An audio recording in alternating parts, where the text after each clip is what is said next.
Come on right in. Here, you can put them down right on this table. Good morning, Karen. Thank you. That'll be fine. I'm so excited. I got copies for everybody. Don't worry. You can pay me for them later. I'm going to be flavor of the month at head office when you read what I've done. Would you look at that? I'm not on the front page. They think the Queen is more important than I am. No, here it is on page 7.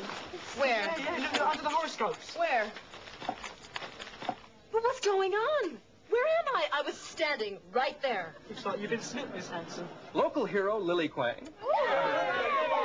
came to the rescue of a customer in distress at the Spats restaurant Monday when she successfully rescued a man from choking. How could they do this to me? Miss Quang, an employee of the restaurant, was full of praise for her manager, Thomas J. Strick,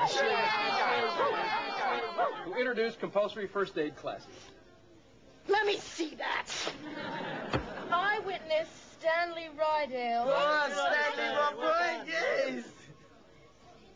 When asked to comment, was heard to say, You should have seen the way that bit of burger hit the wall.